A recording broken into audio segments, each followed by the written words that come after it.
Magandang araw. Tawagin niyo po akong Marco. Tubong talisay sa Negros at narito po ako upang ibahagi yung kwento ng tiyo ko na tawagin po nating Tito Antonio, na tinatawag rin pong Nitoy sa aming lugar. Dahil hanggang sa kasalukuyan ay hindi pa rin namin alam kung nasaan na ba ito o kung buhay pa ba ito matapos daw niyang magtrabaho sa kapis na pinaniniwalaang pugad ng mga aswang. Ang huli niyang sulat ay sa isang kilalang karinderya daw siya nagtatrabaho bilang isang serbidor. Para sa asawa niyang malapit na ring mga anak noon. Ang lahat ng impormasyon ukol sa kwentong ito ay nakalap lamang namin sa kanyang mga katrabaho, mga kaibigan at kay Tia Doring na asawa nga nitong si Tito. Sila na nga yung nagdetalya at nagkwento sa kung ano daw ba yung posibleng nangyari sa aming pinakamamahal na tsuhin. Lubos ang galak ni Tito Nitoy noon nang makapasok siya sa isang sikat na karinderya sa kabilang bayan. Dahil may panghugutan na rin siya ng panggastos. Halos 6 na buwan na rin po noon na nagdadalang tao yung kanyang asawa. Kaya kailangan na nga niya talaga ng trabaho.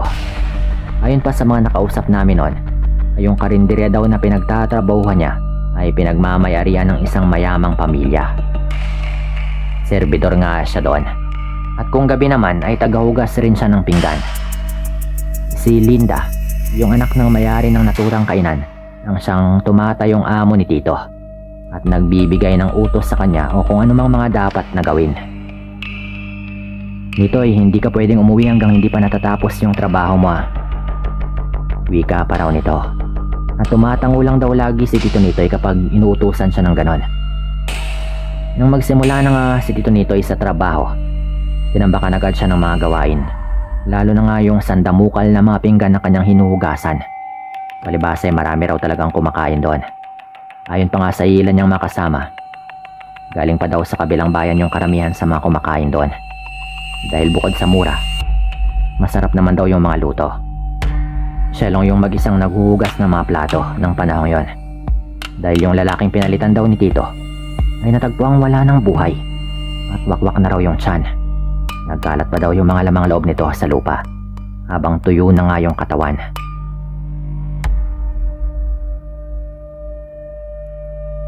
Kaya naman umugong yung mga balita tungkol sa mga aswang o posibleng aswang rin daw yung may gawa nito sa lalaking yon.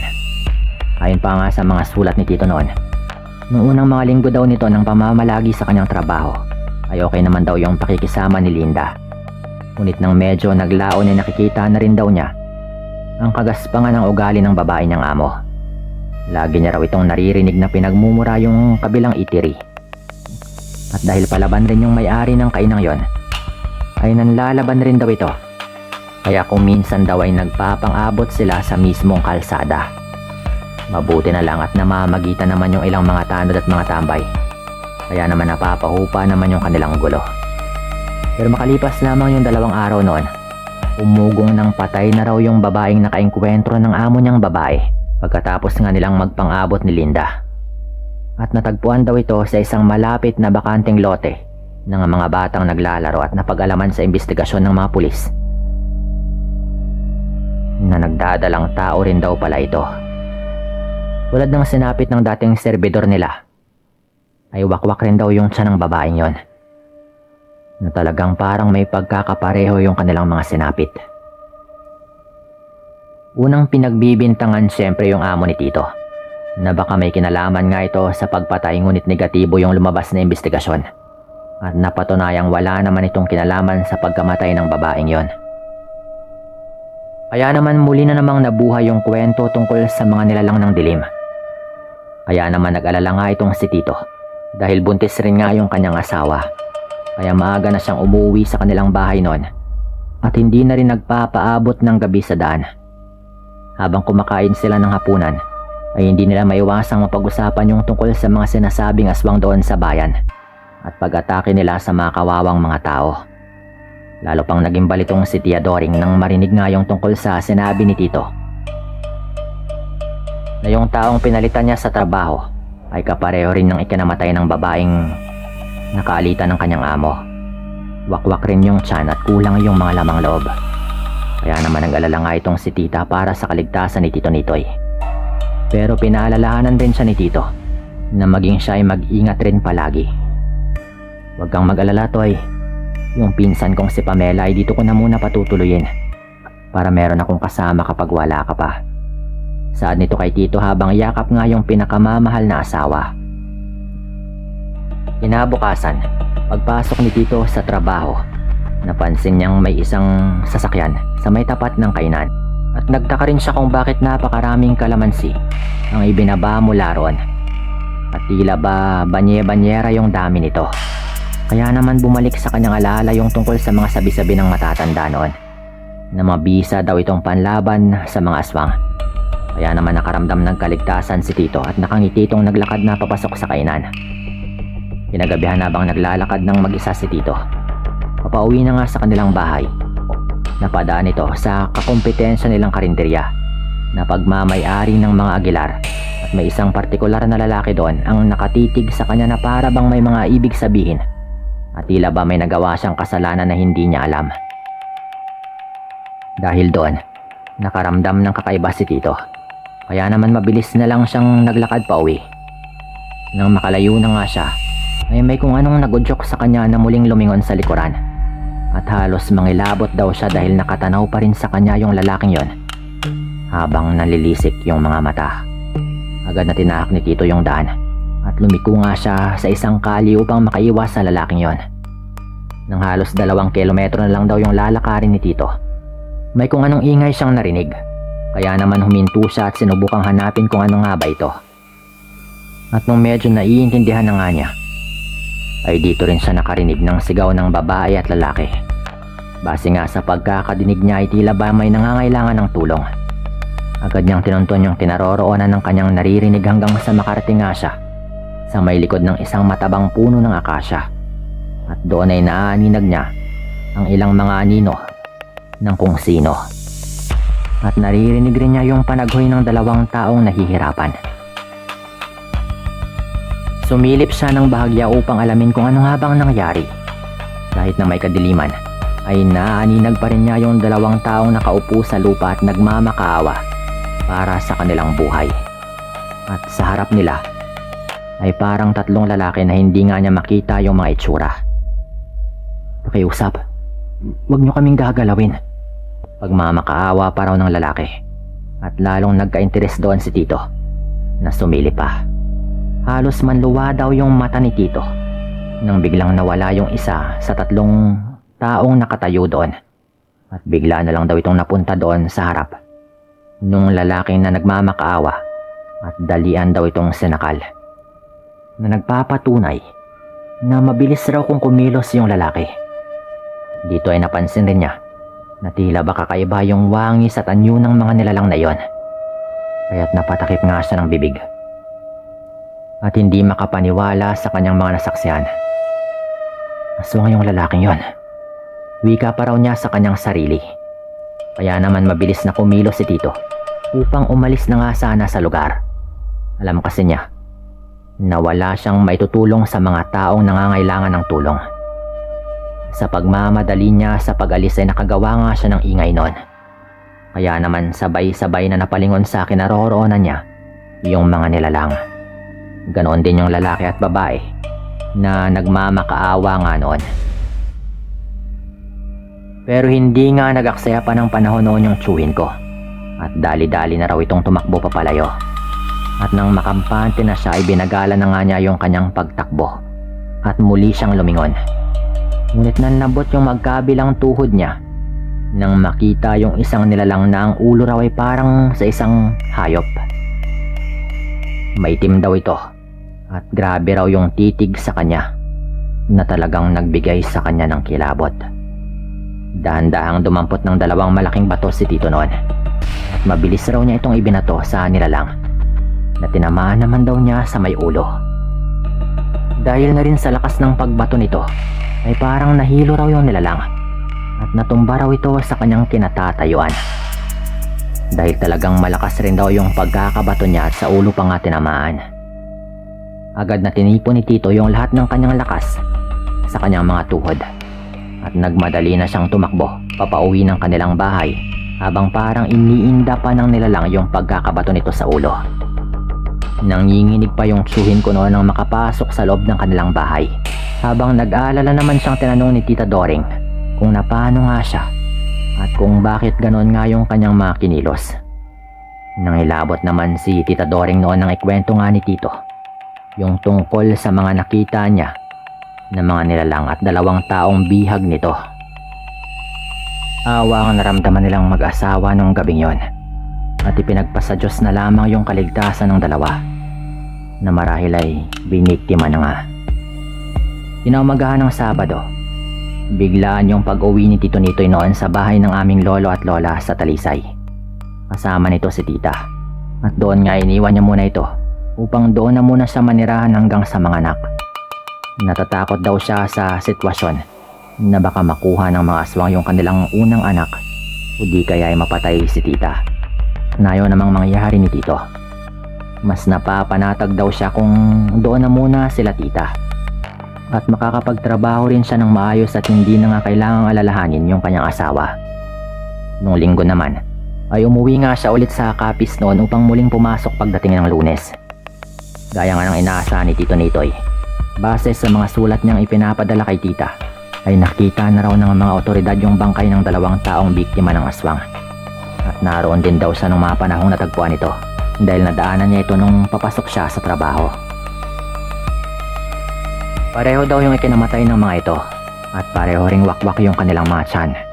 Ayon pa kay Tito, bakas rin daw sa mukha ng 2 taong yun yung matinding takot at pasakit na kanilang sinapit sa kamay ng mga salarin.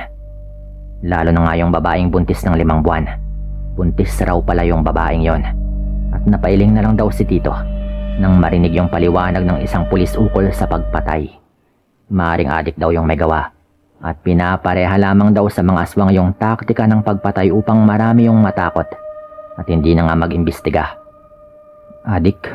Malabong adik yung may gawa niyan. Sa tingin ko kahit adik hindi kakain ng lamang loob. Kahit nasa impluwensya pa ng ipinagbabawal na gamot.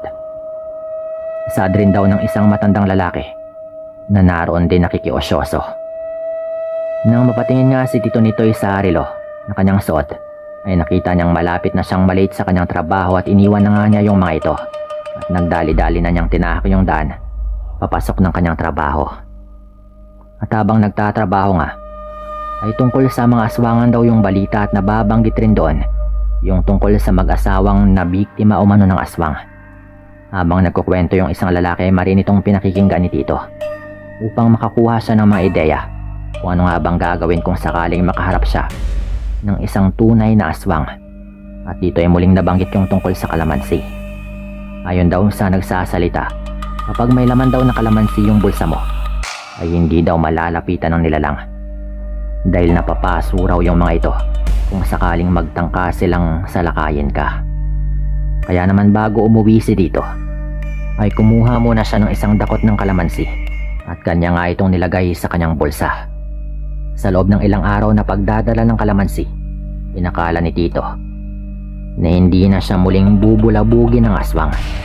Kaya sumama nga ito sa bahay ng kanilang among babae nung magdiwang ito ng kanyang kaarawan. Kahit na masama yung ugali ng kanilang amo sa ibang tao, ay ubod naman daw ito ng bait sa kanila. Kaya naman ang tanungin nga ito ng isang katrabaho nila kung bakit laging inaawa yung mga taga-kabilang karinderya, ay dito na umano naging seryoso itong si Linda. Ayon daw dito, siya raw yung mismong nakadiskubre ng lihim ng kusinero nila doon.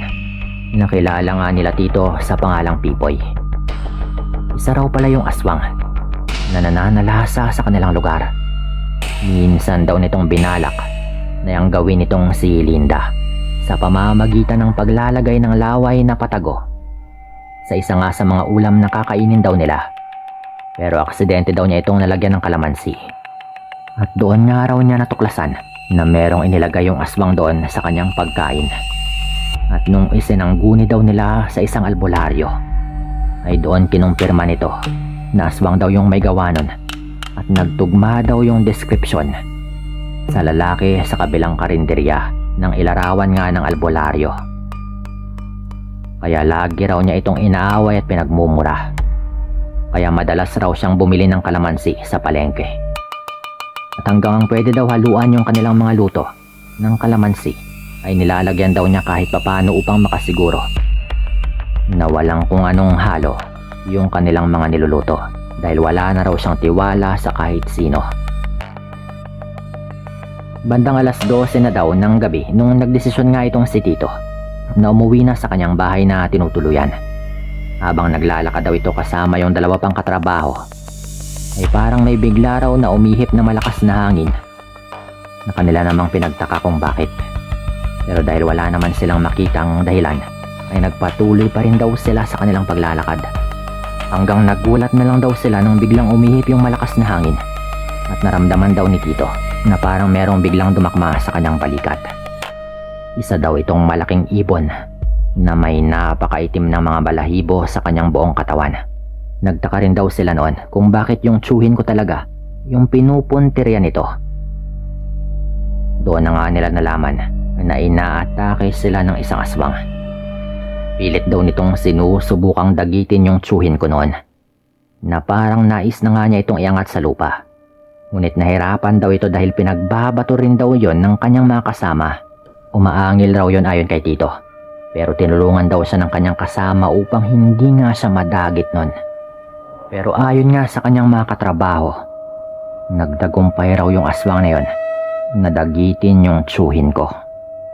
Wala raw silang nagawa dahil talagang malakas raw yung aswang na yon. Ayon pa nga sa kanyang mga katrabaho, ito na nga raw yung gabi na nawala itong tsuhin ko dahil kinuha umano ng aswang. Iyak na lang daw sila ng iyak noon dahil hawak-hawak pa raw nila yon bago tuluyang madagit ng nilalang. Nung ibalita nga sa amin noon yung nangyari, halos mabaliw yung tiyahin ko noon, pati yung aming lola. Tumaas naman yung alta presyon ni Lolo, lalo na nga nung marinig nilang aswang daw yung dumagit kay Tito. Ilang ulit na rin nilang inilapit sa mga albularyo at mga antingero.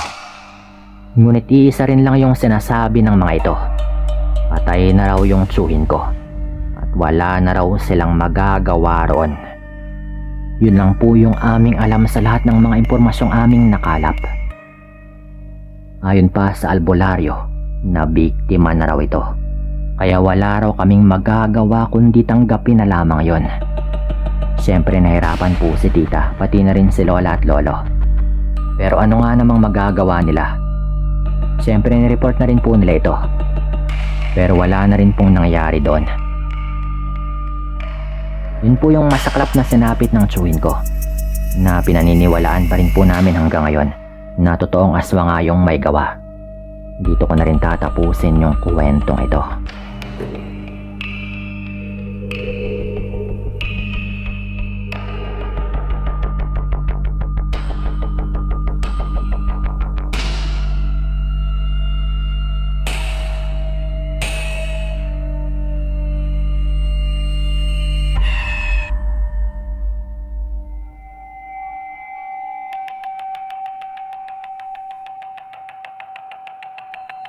Tawagin na lang po ako ninyo sa pangalang Raquel, at nais ko lang din pong ikuwento sa inyo itong aking naging karanasan noong ipinagbubuntis ko yung panganay na anak namin na aking asawa, na itago naman natin sa pangalang Fred. Siya nga pala, nang mga panahong ito ay nasa Iloilo pa lamang kami nakatira. Higit 20 taon na rin po yung nakaraan ng mangyari ito. Magta-3 taon na kami ng asawa ko noon bago nga kami nabiyayaan ng anak. At dahil doon, labis po yung tuwang aming naramdaman, gayong matutupad na sa wakas yung pangarap naming makabuo ng sarili naming pamilya. Noong unay wala talaga itong kahit na anong bisyo. Masipag din ito sa trabaho, kaya't laking pasalamat ko dahil napaka-responsable po nito. Lumipas yung mga buwan, at sa paunti-unti ay lumalaki na rin yung aking tiyan noon. Alagang-alaga naman ako ng aking mister. Kaya't masaya naman po ako noon. Tulad ko, sabik din siyang maipanganak yung aming panganay. Pero kahit anong ganda po ng relasyon naming mag-asawa, ay hindi maipagkakailang dumating kami sa puntong puro away na lang po kami. Natuto po kasi siyang magbisyo dahil na rin sa impluwensya ng mga kaibigan nito sa kanyang trabaho. Isang pagkakataon po noon sa aking pagkakatanda, ay mga nasa 6 na buwang buntis na rin po ako noon. Gabi na ay hindi pa rin umuuwi sa aming bahay si Fred. Kaya't hindi na ako mapakali noon. Wala naman kasi siyang sinabi sa akin na gagabihin siya sa kanyang pag-uwi. Kaya't nagsimula na rin po akong mataranta sa bahay namin noon. Mag-isa lang ako ng gabing yon. Kaya takot din akong baka may kung anong mangyari sa akin, lalo na at buntis pa nga po ako. Hindi po kasi lingid sa akin yung mga kwentong aswang at naniniwala ko sa mga ganoong nilalang. Hinintay kong makauwi yung aking asawa noon. Mga bandang 10:00 siguro ng gabi nang maulinigan kong tila may naglalakad sa may labas ng bahay. Kinakabahan man ay sumilip na ako sa bintana upang alamin kung sino nga ba yung naglalakad doon. Nang nakasilip na nga ako, natanaw ko rin kaagad na yung mister ko yung naglalakad. Pasuray-suray ito habang kumakanta. Nakaramdam ako ng inis noon. Kaya't walang pagdadalawang isip kong binuksan yung pinto ng aming bahay upang salubungin ito. Napatingin kaagad sa akin si Fred nang makita niyang bumukas nga yung aming pinto. Mabilis itong naglakad kahit pa na muntikan na nga itong matumba dala ng kanyang kalasingan. Nang makalapit ito sa akin, agad po itong humingi ng pasensya dahil lasing na nga siya ang nakauwi at ganun pang oras. Nagalit naman ako sa kanya syempre, dahilan para hindi ko nga po ito kinausap. Nag-away kaming dalawa noon at sa may sala nga po ito natulog habang ako naman ay sa aming kwarto. Mabuti na nga lang at kahit masama yung aking loob ay nagawa ko pa ring makatulog. Kinaumagahan nang magising ako, agad niya akong kinausap at muling humingi ng pasensya. Ayon pa sa kanya, nagkayayaan lang daw sila ng kanyang mga katrabaho, kaya hindi nga siya nakatanggi. Hindi naman ako umimik noon, ngunit hindi na rin naman ako galit sa kanya. Bago nga siya umalis patungo sa trabaho, binalaan ko pa siyang umuwi ng maaga at wag na munang uminom. Tanging pagtango lamang po noon yung kanyang naitugon sa akin. Simula naman po noon, ilang pagkakataon pa rin nasundan yung pag-uwi ni Fred na lango pa rin sa alak. Kapag nangyayari yun ay nag-aaway kaming dalawa. Kahit ilang ulit niya kasing sabihin sa akin na hindi na nga siya uulit. Makalipas lamang yung ilang mga araw ay umuuwi pa rin siyang pasuray-suray. Malimit niyang rason ay niyaya siya ng kanyang mga katrabaho at hindi raw siya makatanggi. Simula rin nang matuto siyang maglasing, tila nag-iba na rin yung kanyang pakikitungo sa akin. Galit na galit ako sa kanya minsan noon, lalo na kapag pasuray-suray ito at kung minsan ay wala nang natitira sa kanyang sweldo. Kaya't ilang ulit na nga po naming napag-uusapan yung tungkol sa kanyang paglalasing noon. Nagpatuloy yung ganong sitwasyon namin ni Fred hanggang sa madalas na nga talaga itong umuwi ng gabi, talagang lasing. Dahil doon, napapadalas na rin yung away naming dalawa. Minsan pa nga ay nagkakasagutan kami at napagsasalita niya ako ng hindi maganda. Pero kahit na ganoon, hindi ko magawang iwan yung aking asawa. Dahil inaalala ko rin yung aming mga anak kapag nawalan nga ito ng ama. Naging ganoon yung estado naming mag-asawa. Hanggang sa humantong na nga sa 8 buwan yung aking tiyan. Kahit na hirap na ako noon ay tinitiis ko na lamang para sa bata. Isang gabi nga po noon. Mga 11:00 po siguro yon. Ngunit walang bakas yung aking asawa. Batid kong lasing na naman ito sa kanyang pag-uwi. Ngunit hinihintay ko pa rin siyang makauwi. Mag-aalauna na nga ng madaling araw nang makauwi ito. Tama nga ako noon dahil lasing na naman ito kaya hindi na nga ako nakipagtalo pa dito. Hinayaan ko na lang din siyang makatulog. Kahit na gusto ko nga siyang kausapin tungkol sa pagbabago niya dahil lamang sa bisyong pag-iinom. Kinaumagahan ng magising nga ito. Doon ko lang siya kinausap. Ngunit nagulat pa ako sa kanyang sinabi. Dahil ayon dito, ako na raw yung bahala sa sarili ko. Dahil kaya ko na nga ito. At matanda na rin ako. Nagalit ako kaya nag-away kami at paulit-ulit ko siyang sinigawan. Dahil na rin sa akin, dali-dali siyang nagbihis at umalis sa aming bahay upang pumasok sa kanyang trabaho. Iyak po ako ng iyak nang makaalis na nga siya noon. Pero kahit na ganoon, hindi ko magawang iwan siya. dahil iniisip ko nga yung batang nasa aking sinapupunan. Nang araw na yon, naghintay ako na makauwi si Fred sa aming bahay. Pero lumalim na nga yung gabi ay hindi pa rin ito nakakauwi. Nanlumo ako noon sa isipin na baka hindi na nga ito uuwi sa bahay. Nakaramdam din ako ng takot dahil doon, lalo pa at mag-isa nga ako sa aming tirahan.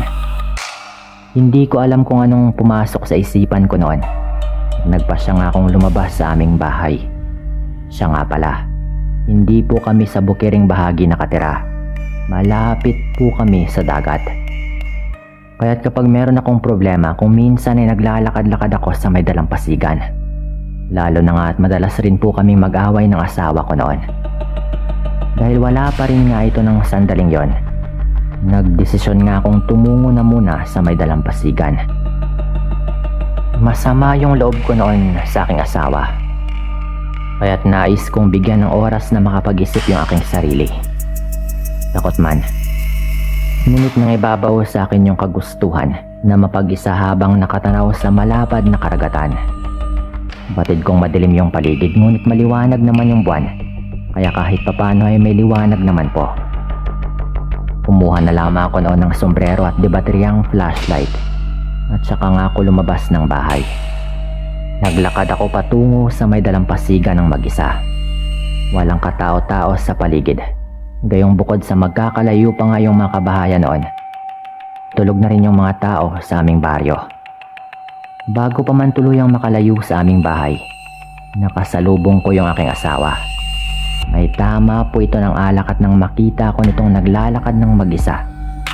Pinaladkad nga nito ako pauwi sa aming bahay. Sinermonan pa nga niya ako noon. At tinanong kung bakit nga ako lumabas ng bahay gayong alam kong delikado sa may labas, lalo at buntis nga ako noon. Hindi ako nakatugon noon dahil napaiyak na nga rin ako. Galit na galit si Fred sa akin ng mga oras na yon. Magsasalita pa nga sana ito pero hindi na nga niya nagawa dahil mabilis akong napatayo. Wala na akong pakialam noon kahit delikadong lumabas dahil mas mahalaga sa akin na makalayo muna ako sa aking asawa. Patakbo akong lumabas ng bahay noon kahit na hirap na nga ako dahil sa bigat ng aking tiyan. Hindi ako nakinig sa aking mister.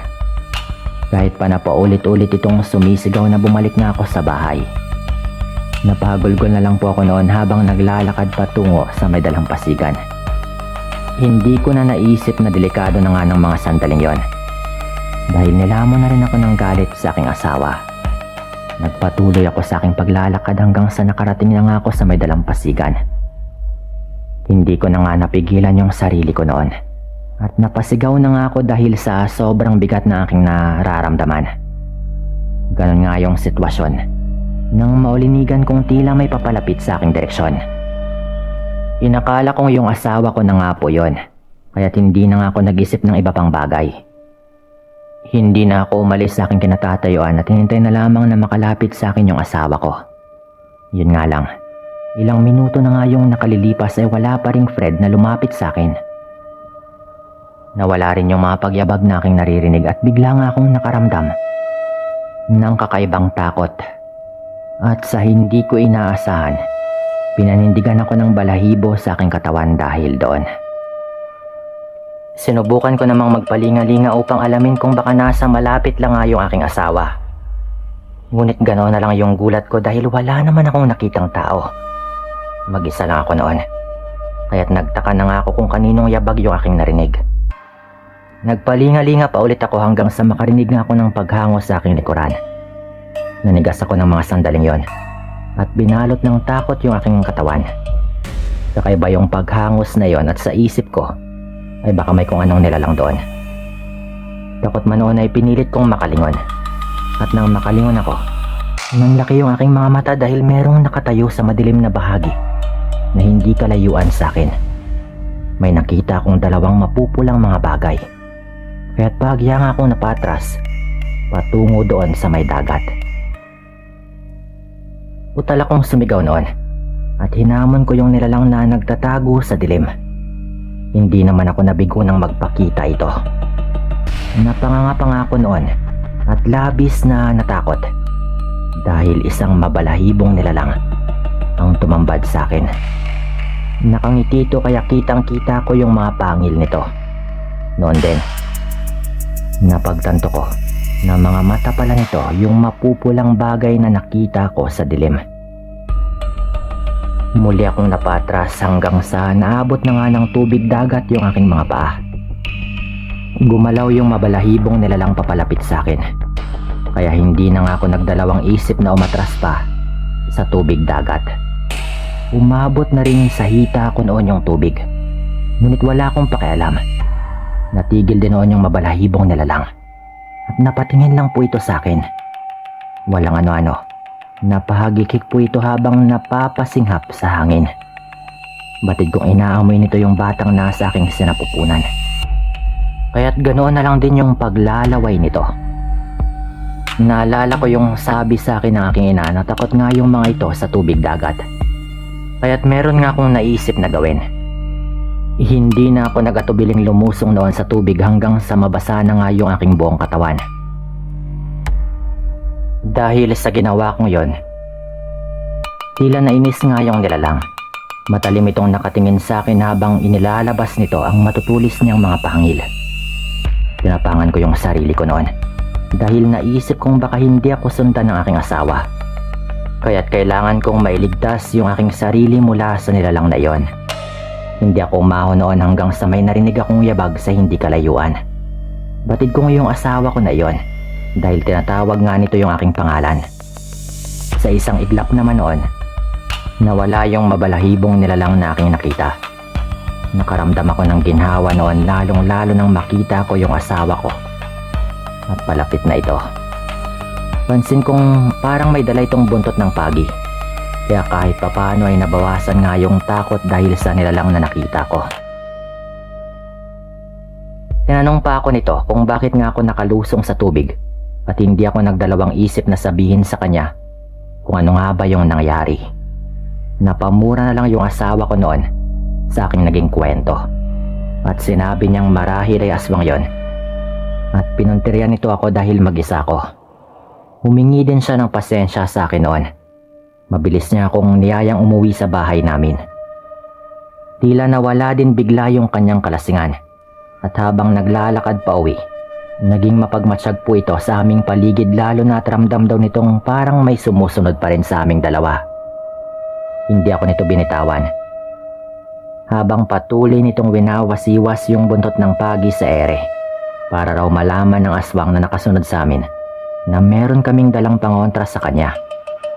Hanggang sa makarating kami sa bahay, hindi nawala yung pakiramdam naming merong nakasunod.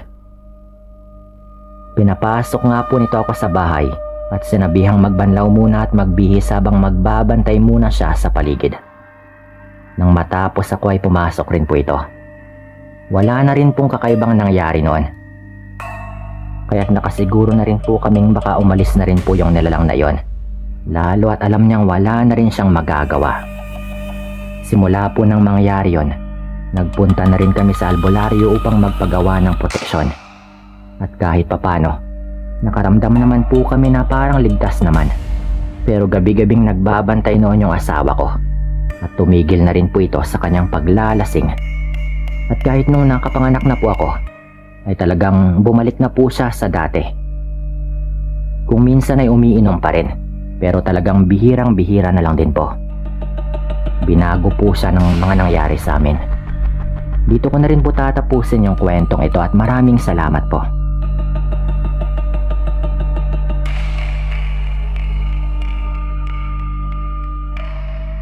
Ibabahagi ko lang din itong kwento patungkol sa karanasan namin ni na Lolo Gabo at Lola Carmelita. Nang mga panahon yon, ipinagbubuntis ni Lola yung aking ama.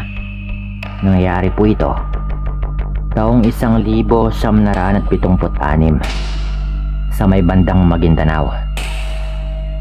Nasa edad na 23 po noon si Lolo Gabo nang makilala niya si Lola Carmelita.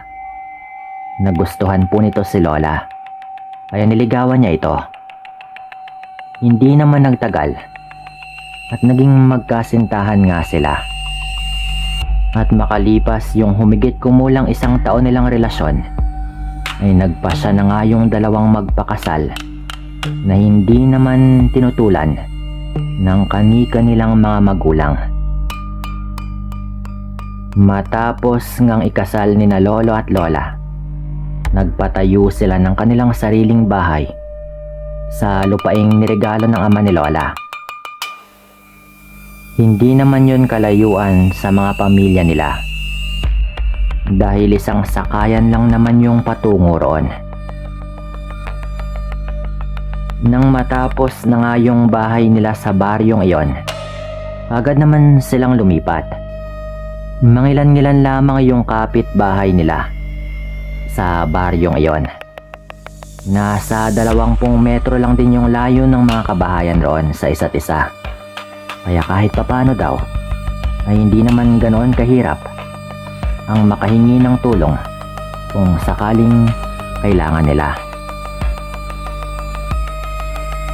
Unang linggo pa lamang nila roon, nakipagkilala na sa kanila ang iba nilang mga kapitbahay. Mababait naman daw yung mga yon. Nakagaanan na rin nga nila ng loob, lalo na yung isa nilang kapitbahay na napalapit daw kina lolo at lola ng panahong yon. Natawagin na lang po natin sa pangalang Nora. Lunes hanggang Miyerkules yung trabaho ni lolo sa bayan. Kaya tuwing nasa trabaho daw si Lolo Gabo, itong si Nora yung nakakasama ni Lola Carmelita sa kanilang bahay. Dahil doon, mas napalapit nga si Lola Carmelita doon sa babaeng yon. Lumipas ba nga yung mga araw noon, at minsan naman ay naaabutan pa ni Lolo sina Lola Carmelita at si Nora na nagkukwentuhan kapag umuuwi ito galing trabaho. At dahil doon, nakasanayan rin daw ni Lolo yung bagay na iyon. Ngunit isang hapon daw, nang umuwi si Lolo galing trabaho, sa labas pa lang daw ng kanilang bahay, ay narinig niyang may kinakausap itong si Lola Carmelita. Inasahan niyang si Nora yung kausap nito ng mga oras na iyon. Ngunit nang makapasok nga si Lolo sa kanilang bahay, ay ganoon na lamang yung kanyang pagkagulat nang hindi si Nora ang nakita niya, kundi isang matandang babaeng noon lang din niya nakita. Sabay pang napatingin sina Lola Carmelita at yung matandang babaeng yon kay Lolo pagpasok nito. Naging seryoso naman yung mukha ni Lolo nang mapatitig sa kanya yung matandang babae. Sabay iwas din ang tingin nito kay Lolo. Nilapitan naman siya ni Lola Carmelita at ipinakilala kay Lolo yung matandang babae na tinawag niyang Lola Pasing. Tanging pagtango lamang yung nagawa ni Lolo ng mga sandaling yon. Iniwan niya rin si Lola Carmelita doon sa matandang babae at dumiretso siya sa kanilang kwarto upang magbihis. Bago makapasok si Lolo sa kanilang kwarto, narinig pa niyang nagpaalam yung matandang babae kay Lola. "Sige, Ineng, alis na ako at uuwi na," wika pa ng matandang babae. Sige po, mag-ingat po kayo ah." Tugon naman daw ni Lola at saka inihatid pa yung matandang babae sa may labas ng kanilang bahay. Pagkabalik ni Lola sa loob ng kanilang bahay, hindi nakapagpigil si Lolo Gabo at napagsabihan nga niya si Lola Carmelita. "Huwag kang magpapapasok rito kapag hindi mo kakilala. Akala ko pa naman ay si Nora yung kausap mo," wika pangaraw ni Lolo. Ipinaliwanag naman ni Lola Carmelita kay Lolo kung sino nga ba yung matandang yon. Ayon pa rito, taga roon din daw yon sa baryo, ngunit nakatira malapit sa may kagubatan. Hindi na lamang umimik si Lolo Gabo At binalaan nga nito si Lola na mag-iingat sa kung sino yung kanyang nakakasalamuha, na agad naman daw na tinanguan ni Lola. Nang sumunod na araw, dahil walang trabaho si Lolo Gabo, ay nanatili lamang siya sa kanilang bahay. Sakto namang pumunta sa kanilang bahay si Nora ng araw na iyon, at nagkaroon naman ng pagkakataon si Lolo na makausap si Nora. Tinanong ni Lolo si Nora tungkol doon sa matandang babaeng yon. Subalit ganoon na lamang yung pagtataka ni Lolo nang sabihin sa kanya ni Nora na wala raw siyang kakilalang matandang nagangalang Pasing. Ayon pa nga kay Nora, sa pagkakaalam daw niya ay wala namang nakatira sa kagubatan ng kanilang baryo, dahil may mga mababangis daw na hayop doon na talagang masukal. Inutuban ng hindi maganda si Lolo. Nagtanong din siya kay Nora kung may napapabalita ba tungkol sa mga aswang sa kanilang baryo. Ngunit umiling naman yung babae. Bago kayo nakalipat dito, may aswang daw sa kabilang baryo pero napaalis din naman yun eh. Yun yung sabi ng mga taga roon. Simula nga noon wala na rin namang napapabalitang aswang rito. Wika naman daw ni Nora.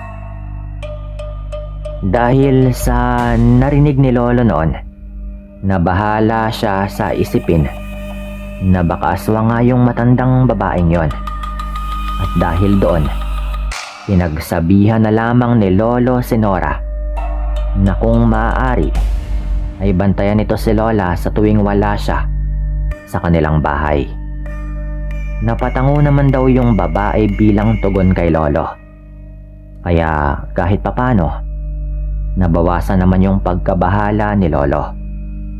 Simula nga ng pag-uusap nilang yon, hindi nga binigo ni Nora si Lolo dahil binabantayan nito si Lola.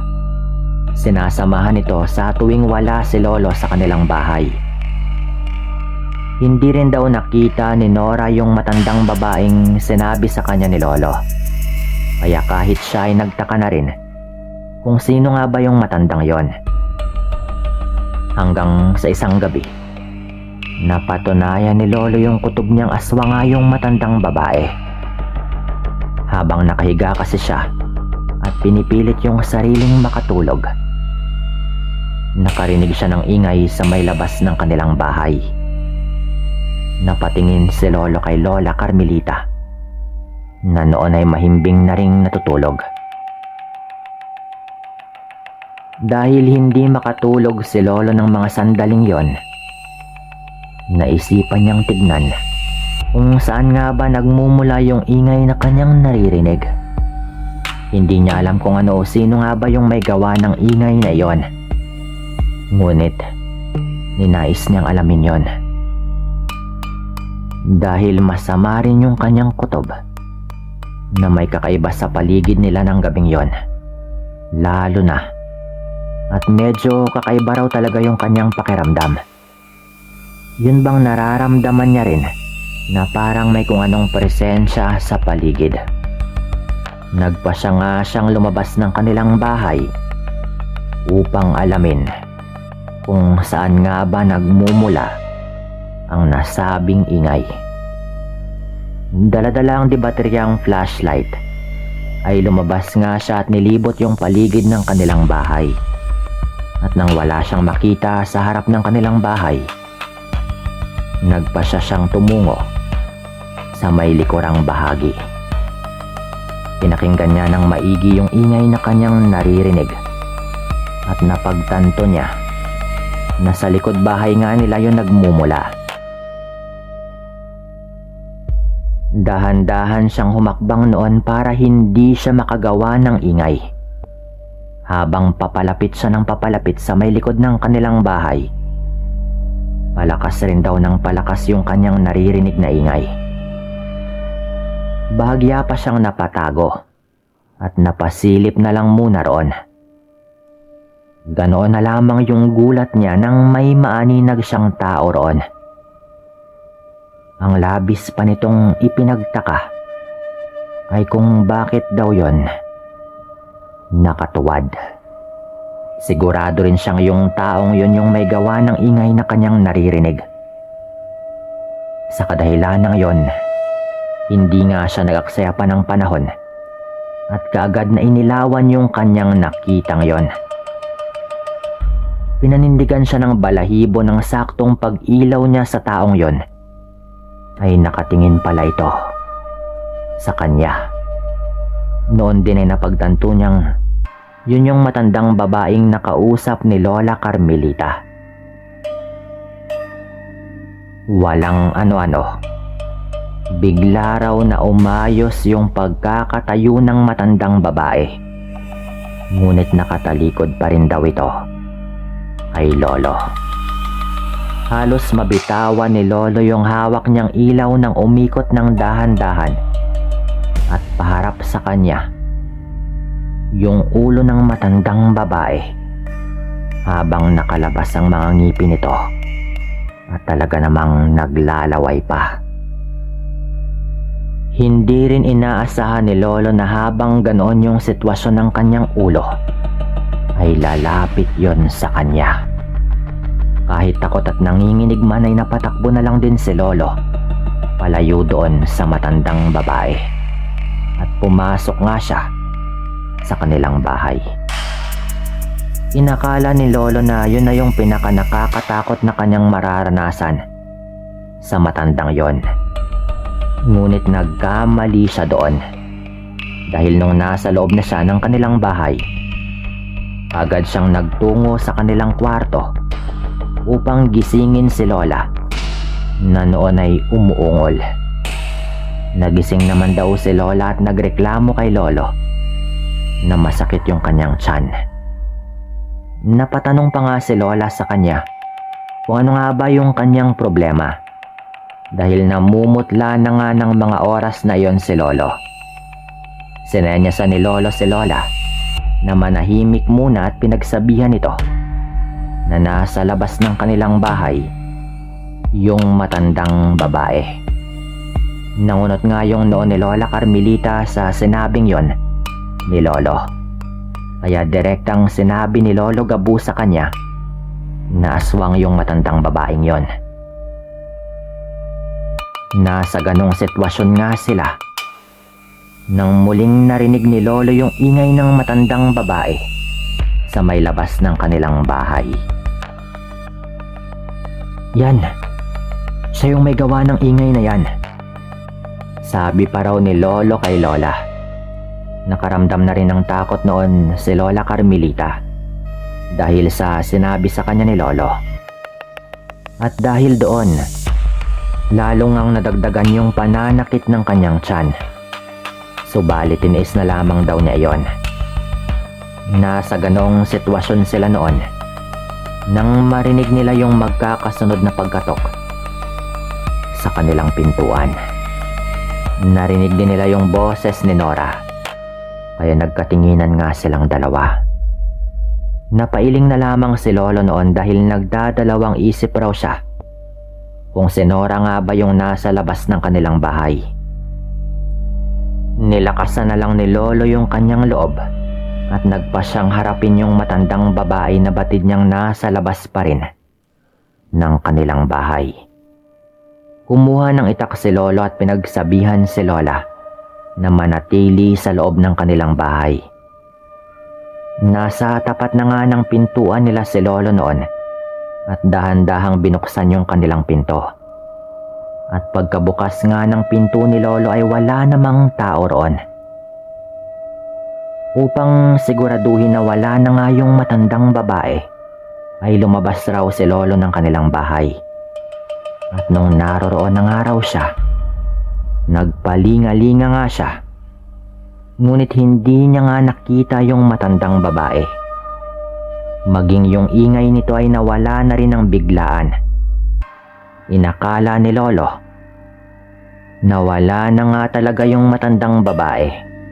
Subalit ng pagbalik na sana niya sa may loob ng kanilang bahay ay natigilan siya. nang meron siyang mapansin sa kanilang bubungan. Napatingala kaagad si Lolo noon at nakita ang isang malaki at maitim na aso. Hindi yung normal na aso gaya ng karaniwang nakikita nila, dahil yung asong yon ay walang makapal na balahibo at nangingintab pa ang itim nitong katawan. Napaangil ito kay Lolo kaya kitang-kita ni Lolo yung matutulis nitong mga pangil. Walang ano-ano, bigla itong lumundag sa kanyang harapan. Kaya inihanda ni Lolo yung kanyang sarili. Hindi na nga nag-aksaya pa ng oras noon yung nilalang at sinugod na lamang si Lolo. Inakma ni Lolong tagain yung nilalang, ngunit naiwasan raw niya ito. Mabilis naman yung kilos nito at kinagat si Lolo sa kanyang braso. Walang pagdadalawang isip nitong ibinalibag si Lolo dahilan para tumilapon si Lolo at medyo may kalakasan daw yung pagtama nito sa isang bato na naroroon. Kaya naramdaman daw niya yung pananakit ng kanyang ulo dahil tumama rin daw yung ulo nito sa bato. Sinubukan ni Lolo na tumayo upang sana ay harapin pa yung nilalang na iyon, ngunit sa pagtayo nito ay bigla rin siyang napaupo kaagad. Nakaramdam kasi ng pagkahilo ng mga sandaling yon si Lolo, at pagkahawak nga niya sa kanyang ulo ay meron siyang nakapang dugo roon. Dahil sa naging sitwasyon noon ni Lolo, medyo nahirapan na nga siyang makatayo. At sa pagkakataong yun ay napangisi pa raw sa kanya yung nilalang. Sa halip na si Lolo nga yung lapitan nito, ay naglakad ito papasok doon sa bahay nila Lolo. Habang papalapit ito sa kanilang bahay, nagbago raw ito ng anyo at tumambad kay Lolo yung matandang babae. Pumatok pa raw ito sa kanilang pinto at ginaya yung boses ni Lolo. Sa takot nga ni Lolo na makapasok yung matandang babae sa kanilang bahay, kahit nahihilo man, ay pinilit nga niya talagang tumayo. Saktong pagkatayo ni Lolo, narinig daw niya yung boses ni Nora na sumisigaw habang papalapit sa kanya. Mabuti na nga lang din at hindi naman daw binuksan ni Lola Carmelita yung pinto ng kanilang bahay ng mga oras na iyon. Nang tuluyan na ngang makalapit si Nora sa kanila, napalingon naman daw sa kanila yung matandang babae. Sigaw ng sigaw noon si Nora at minumura yung matandang babaeng yon. Doon na nga raw napansin ni Lolo na parang kilala ng matanda itong si Nora. At sa halip na sumugod pa ito, ay mabilis raw itong tumakas palayo hanggang sa mawala na nga rin ito. Tinulungan ni Nora si Lolo na makatayo. At nung nasa loob na nga sila ng bahay, ginamot nila yung natamong sugat ni Lolo na mababaw lang naman din daw. Nang gabing yon, naikwento ni Nora yung tungkol sa matandang babaeng yon. Ayon pa nga sa babae, yun daw yung matanda na aswang sa kanilang baryo. Inakala talaga nilang wala na iyon at napaalis na, ngunit hindi pa pala. Mabuti na nga lang daw at naisipan ni Nora na pumunta sa bahay ni na Lolo ng gabing yon. Nagkaroon daw kasi siya ng masamang kutob, kaya pumunta nga siya roon. Hindi naman nakalain ni Nora na meron pala talagang mangyayari. Laking pasalamat naman ni Lolo at Lola kay Nora dahil doon. At magmula noon, sa tuwing sasapit daw yung gabi, inihahanda na ni Lolo yung kanyang sarili sa muling pag-atake ng matandang babaeng yon. Subalit hindi na rin daw naulit pa yung pang-aaswang ng matanda. Naisip na lang tuloy nila na baka natakot na ito gayong kilala nga siya ni Nora, na siya nga yung aswang na sinubukan na rin nilang paalisin noon. Dito ko na rin po tatapusin yung kwentong ito at maraming salamat po.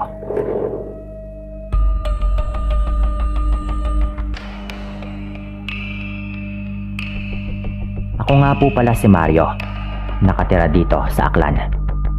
Isa ako sa masugid ninyong tagapakinig. At hindi talaga pwede na makaligtaan kong pakinggan ang mga ibinabahaging kwento sa inyong channel. Kaya naman, nainganyo rin akong ibahagi sa inyo ang aking karanasan noong minsang may mangyari sa aking kababalaghan. Sa pagkakatanda ko pa nga, ay nasa mga taong 2003 nang mangyari ang aking karanasan. At ng mga panahon po na iyon, ay nagtatrabaho ako bilang magsasaka sa isang sakahan dito sa lugar namin.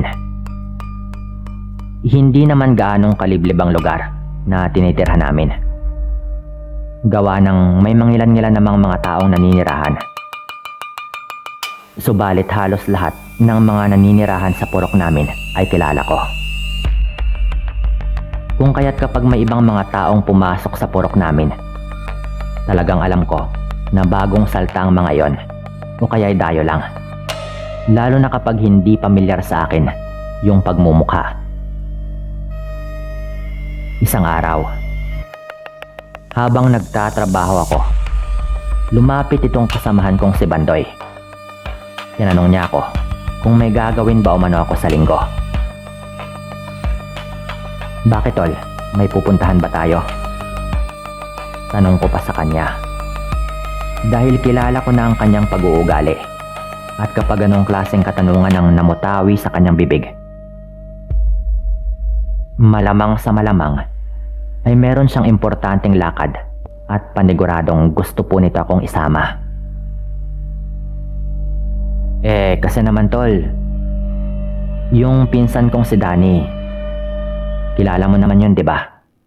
Pinapapunta kasi ako nito sa kanilang bahay. Nag-aayang makipag-inuman. Kaarawan daw kasi ng kanyang anak. Nahiya naman akong tanggihan. Kaya naisip kong ayain rin kita para naman hindi ako magmukhang tanga roon. Wika pa niya at napapakamot sa batok. Natawa naman ako at nagtanong ako sa kanya kung bakit naman niya nasabi na magmumukha siyang tanga. Gayong pinsan naman niya itong si Danny. Kasi naman paniguradong kasama niya ang kanyang mga kaibigan at ako'y mag-isa lang.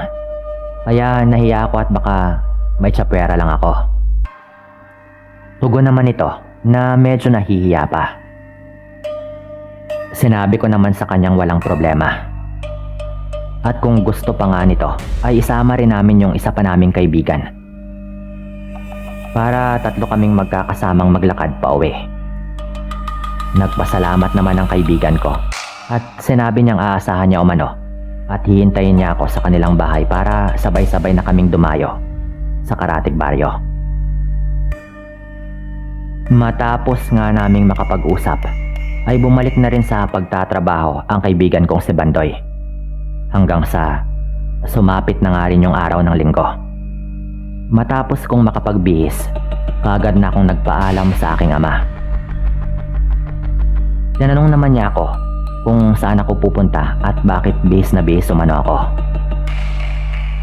Sinabi ko naman sa kanya na sa Karatig Baryo lang, doon sa bahay ng pinsan ni Bandoy. Sige anak, mag-iingat ka. Huwag masyadong magpapagabi ha. Alam mo namang may mga nababalitaan tayong may namiminsalang aswang dito sa lugar natin. Baka mamaya matsyempohan pa kayo ng mga kaibigan mo. Wika pa ng aking ama. Tumango naman ako sabay sabing, si tatay talaga. Pati ba naman ikaw nagpapaniwala sa mga aswang? Hindi naman totoo yan eh. Sabi ko pa. Ikaw na bata ka. Ayusin mo nga yung bibig mo. At baka mamaya may makarinig sa'yo. Kahit na nasa makabagong panahon na tayo ngayon, meron pa ring namiminsalang mga aswang. Kaya mas mabuti nang makinig ka na lamang sa mga nakakatanda sa'yo. Maliwanag ba? Wika pa nito at nanlaki yung butas ng ilong ko na tila ba may lalabas na usok. Oo na po, sige na tay. Nay, alis na po ako. Muling pagpapaalam ko sa mga magulang ko at lumabas na nga rin ng bahay. Makalipas lamang yung ilang sandali, nakarating na ako sa bahay ni Bandoy. Saktong pagdating ko, ay siyang pagdating naman ng isa pa naming kaibigan na tawagin naman nating Carlo. Kaya naman agaran na kaming umalis at nagtungo sa Karatig Baryo. Sa paglipas nga ng halos mahigit kalahating oras, nakatawid na kami sa maliit na sapang walang kabahayan. At natanaw na rin namin yung Karatig Baryo. Nagmadali na kaming maglakad nang sa ganoon ay makarating na kami kaagad sa bahay ng pinsan ni Bandoy. Hindi naman kalaunan ay narating na nga rin namin yung bahay ng pinsan niya. Masaya pa kaming sinalubong sa labas ng bakuran at pinapasok. Mabuti naman at napaunlakan mo ang aking imbitasyon, pinsan. Nakangiting wika ni Danny sa kanya. Pwede ba namang hindian kita? Alam ko namang magtatampo ka kapag humindi ako sa imbitasyon mo eh. Kaya sinama ko na nga rin yung mga kaibigan ko para may kasama akong pag-uwi. Tugon pa ni Bandoy. Pagkapasok namin sa may kusina, nakita naming napakaraming pagkain ang mga inihain. Kaya naman, nakaramdam kaagad ako ng gutom at pagkatakam na matikman na ang mga pagkaing nakalapag sa hapag. O siya, kumain muna kayo at mamaya'y magiinuman na tayo. Nandoon na sa likuran ng bahay ang mga kaibigan ko at nagkukwentuhan. Ihahanda ko lamang muna ang alak, sabi pa ng pinsan ni Bandoy. Umupo na ako sa hapagkainan at walang pakundangang kinuha ang plato at kumain na. Samantalang yung kaibigan naming si Carlo ay nahihiya pang kumuha ng plato at magsandok. Kaya naman, sinabihan ko siya na wag nang mahiya. Kaya nga sumama kami kay Bandoy para makikain eh. Tsaka kapag busog na ay hindi ka agad malalasing. Kaya kumain na nga rin ito para kapag magiinuman na ay hindi ka agad siya malasing. Oo nga naman tol. Tama yung sinabi nitong si paring Mario. Huwag ka nang mahiya at kumain ka na. Segundang sabi pa ni Bandoy.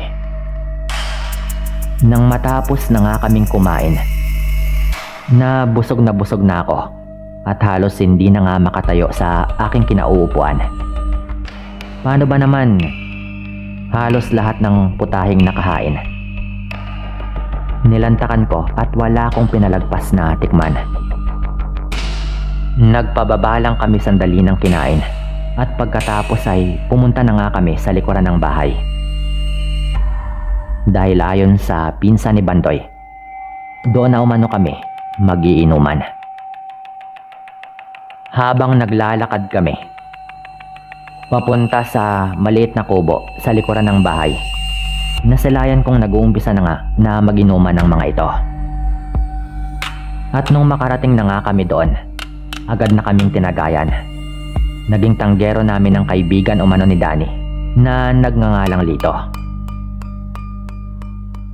Itong si Lito, Sir Dan, napapansin kong tahimik lamang ito habang sinasali ng alak sa baso. Yung tipong magsasalita lamang kapag tinanong, o di kaya ay may sasabihin sa kanyang mga kaibigan. Kung baga, hindi talaga pala salita. Marahil ay mahiyain lamang si Lito, o kaya ay ugali niya talaga ang hindi umimik. Napansin ko rin na medyo pailalim kung makatingin ito. At kapag tinitignan mo naman siya pabalik, ay agaran siyang umiiwas. Hanggang sa hindi kalaunan dahil sa magkaharap lang kami ni Lito, napansin kong napakalikot ng mata nito at parang sandali ring nagbago ang kanyang mga mata nung tinitigan nito ako ng matalim na parang galit na ito sa akin. Subalit panandalian lamang yon dahil kaagad rin itong iniwas ang kanyang tingin Sa pagkakataong iyon, nakaramdam ako ng kaba sa aking dibdib. Dahil bigla ko naalala ang minsang pinag-uusapan ng lolo ko at ng aking ama na kapag daw ganon, talagang mataas daw yung tsansa na isa umanong aswang yung nakakasalamuha mo. Nakita ko po talagang bahagyang nagbago yung mata nito eh. Parang biglang namula pero agad ring bumalik sa normal. Diyan mo rin daw makikita kung normal ba talaga ang tao. Dahil sabi nga ni lolo, ganon raw talaga yung mga mata ng mga aswang. Pero binaliwala ko na lamang at inisip na marahil ay nagkamali lamang ako at baka medyo may tama na rin ang alak. Baka namali lamang ako ng tingin. Habang nagiinuman kami, pinilit ko nang wag isipin ang tungkol sa nakita ko sa kanyang mga mata. At ito na lamang ang pansin ko sa ibang bagay. Hanggat sa paglipas po ng mga oras, nakarami na kami ng alak at sumapit na rin yung gabi. Kung kaya't sinabihan ko ang mga kaibigan kong umuwi na kami dahil may pasok pa kami bukas at baka mayari pa ako sa aking ama. Ano ba naman yan? Uuwi na kayo? Hindi pa nga tayo tapos mag-inuman eh. Saad pa ng pinsan ni Bandoy. At mahalata mo sa kanya ang pananalitang medyo may tama na rin. Maging ako man ay natamaan na rin ng alak. At ang mga kaibigan ko at iba pang kasama ni Danny. Subalit ang napupuna ko po, itong si Lito, hindi ko man lang nakita ang nalasing sa tagal na naming nagiinuman. Samantalang parang tubig lang niya kung tunggain yung alak. Tapos halos lahat kami ay maingay na rin na mahalata mong tinatamaan na rin talaga ng alak, maliban lamang sa kanya. Pasensya na talaga tol ha. Bawi na lang kami ulit. May pasok pa kami bukas eh. Wika pa ni Carlo noon sa pinsan ni Bandoy. Ganon ba? O sige, kayo yung bahala basta't bumalik lang kayo rito kung mag-iinuman tayo ulit ha. Walang problema, sabi naman ni Danny. Walang problema pinsan, kapag wala kaming pasok sa trabaho, babalikan ka namin rito at magdadala kami ng alak. Tugon naman ni Bandoy. Matapos kaming ihatid sa labas ng bakuran, ay binigyan kami ni Danny ng ilaw. Para meron daw kaming gamitin sa daan dahil madilim na at baka madapa raw kami o kaya ay makatapak ng kung anumang hayop sa daan. Sinabi ko naman sa kanya na wag na dahil medyo maliwanag naman yung buwan, kaya okay lang naman. Sigurado ba kayo tol? Panigurong tanong pa ni Danny sa amin. O tol, wag na. Maliwanag naman oh. Ang laki ng buwan kaya panigurado kaming hindi madilim ang parteng dadaanan namin. Wika ko naman noon. Sige, kayo yung bahala. Basta't mag-iingat kayo pag uwi ah. Diretso lamang ang uwi at wag nang sumabit pa kung saan-saan. Tugon pa sa amin ni Danny bago nga kami tuluyang naglakad. Habang naglalakad na po kami, Sir Dan, at naroroon na kami sa tawid ng sapa sa parting yon na medyo liblib nga, napansin kong biglang dumilim ang kalangitan. Na para bang may ulap o malaking anino na tumakip sa liwanag ng buwan, kaya napatingala nga kaming lahat para tignan. Ngunit gayon na lamang ang pagtataka naming magkakaibigan. Sa kadahilan ng hindi ulap ang tumatakip sa buwan, kundi para iyong napakalaking ibon na kasing lapad ng kumot ang mga pakpak na nakalutang at pabulusok na lumipad pababa kung saan kami naroroon. Kasabay po nun ay napakalakas na huni ng wakwak ang aming naririnig, at nang marinig ko nga yung huni, pakiwari ko'y tinakasan ako ng kaluluwa ng alak dahil biglang tumino ang aking pag-iisip at napasigaw sa mga kaibigan ko na meron ngang aswang. Tumakbo na kami dahil papunta sa aming kinaroroonan yung aswang na iyon. Agad namang kumaripas ng takbo ang mga kaibigan ko at hinatak rin ako ni Bandoy papasok sa talahiban at doon raw kami tumakbo. Dahil kung babaybayin pa namin yung daanan, baka magawa kaming dagitin ng aswang.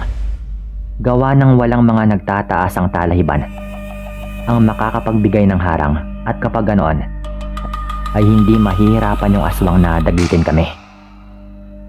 Kaya imbis na sa kalsada na wala namang mga talahib, doon nga kami nagpunta sa may talahiban. Labis nga yung takot na naramdaman ko ng mga oras na yon dahil batid kong walang makakatulong sa amin na magkakaibigan. Isa pa, unang pagkakataon rin yon na makakita ako ng aswang. Nasabi kong walang makakatulong dahil nasa parte pa nga kami ng kakahuyan at walang kabahay-bahay roon na nakatayo. Naririnig ko namang nagsabi si Bandoy na sundan lang daw namin siya kung saan siya tutungo dahil kabisado niya ang lugar na iyon. Sapagkat ilang pagkakataon na rin siyang nagpabalik-balik sa bahay ng kanyang pinsan. Habang patuloy lamang kami sa pagtakbo na medyo nakayoko, ay naririnig ko talaga ang mga nakakakilabot na huni ng wakwak at ang pagaspas po nito sa itaas ng kakahuyan na parang nagpupumilit na makahabol sa amin at madagit kami. Mabuti na lamang talaga at medyo matataas rin yung mga kakahuyan kaya't medyo nahirapan din yung aswang. Pero nung nasa parte na po kami na medyo mababa lang din yung talahiban at wala rin halos na mga puno, sinabi po sa amin ni Bandoy na wag na kaming maginarte at dumapa kami sa lupa at gumapang dahil baka magawa kaming hablutin ng aswang na iyon. Kung kaya't yun nga po yung aming ginawa. Pati na rin po si Carlo. Kahit na maganda sugat-sugat po kami dahil sa tinik ng mga damo, wala akong pakialam basta't yung mahalaga lamang sa akin ng mga sandali na iyon ay makatakas po kami at makarating sa purok namin. Grabing gapang yung ginawa namin noon. Para na nga kaming bulating sinabuyan ng asin dahil sa bilis ng aming paggapang. Para lamang makatakas sa umahabol sa amin na aswang. Hanggang sa hindi kalaunan nga, natanaw na rin namin ang purok. May nakikita pa kaming bukas na ilaw sa mga kabahayan, kung kaya't gising pa yung mga ito. Nung malapit na kami, sumigaw na kami ng sumigaw na humihingi ng tulong habang binibilisan ng pagkaripas ng takbo papunta doon. Ngunit nakailang sigaw na kami ay wala man lang nakakarinig sa amin. Hanggang sa bigla na lamang nawala yung huni ng wakwak noong tuluyan na nga kaming nakapasok sa aming sityo. Sakto naman, napaglingon ko sa pinanggalingan namin para sana'y tignan kung nakasunod pa ba yung aswang na iyon. Ay meron akong nakitang parang lalaking nakatayo. Pamilyar na pamilyar po sa akin. Sa totoo lang, nung makita ko yung lalaking nakatayo na parang wala ng damit, agad ko pong naisip, yung kaibigan ng pinsan ni Bandoy na si Lito. Parang siya po talaga yon.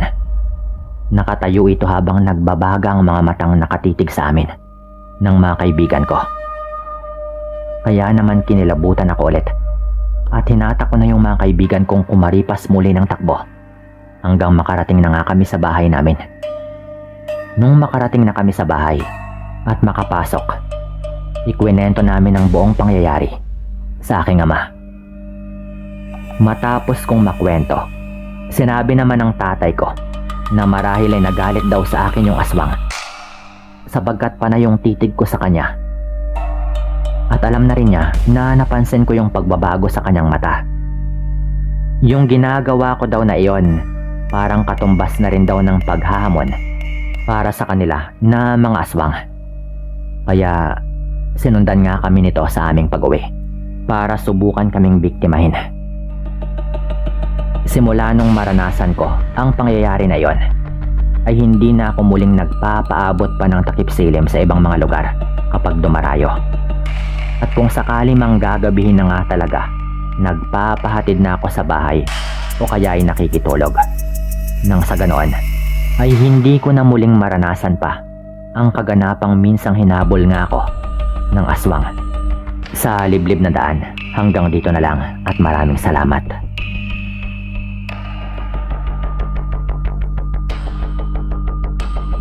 Nangyari ang kwentong ito sa probinsya ng Antique. Isa akong mangingisda na tawagin na lamang ninyo sa pangalang Arnold. Hindi na ako nakapagtapos sa kolehiyo at wala namang mahanap na trabaho noon. Kaya dito sa trabahong ito na talaga ako napako. Nang mangyari yung kwentong ito, kakasimula ko pa lang na matutong mangisda dito sa baryo namin. 18 taong gulang ako nito at nagkataong kakasimula lang din ng sariling pamilya. Bagong kasal po ako nang mangyari ito sa asawa ko na tawagin naman natin sa pangalang Myla.